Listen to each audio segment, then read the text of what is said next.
You were hired in 71. Did you have other job offers? What brought you to UEA?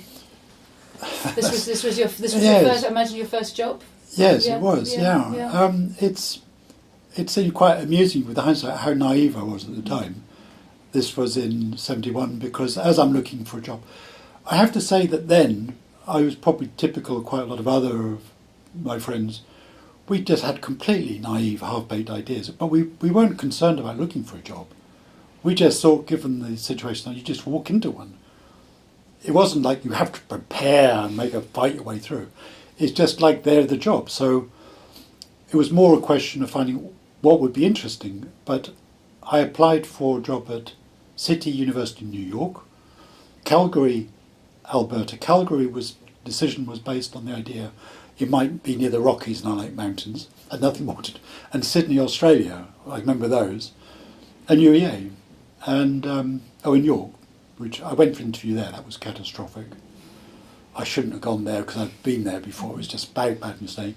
When I came for interview here, because I grew up in Norwich, it was strange being interviewed in Earlham Hall where the registry was, because I used to play around there.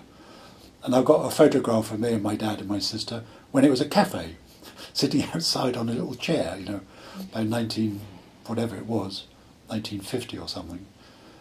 So it did seem strange coming back, but I didn't come back because I'd been in Norwich before. It was just a job that interested me and fitted in with my area of research at the time. So it was European studies at this time, yes. Coming in. Yeah. Why did that interest you? What was the nature of that department?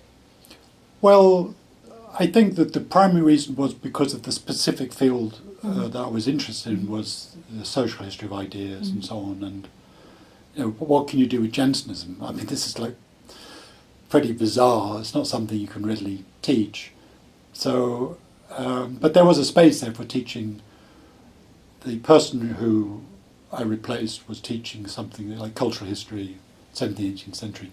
So it was more that, whether I'd been located within a traditional history department or European study probably wouldn't have made a lot of difference, because the philosophy underlying these multidisciplinary schools like European studies, which had philosophy, European literature, languages, history, etc. I think the original idea was this kind of intense mixing across borders and breaking down traditional categories. But actually already by the time I arrived, people had crystallised into traditional sectors. That's interesting.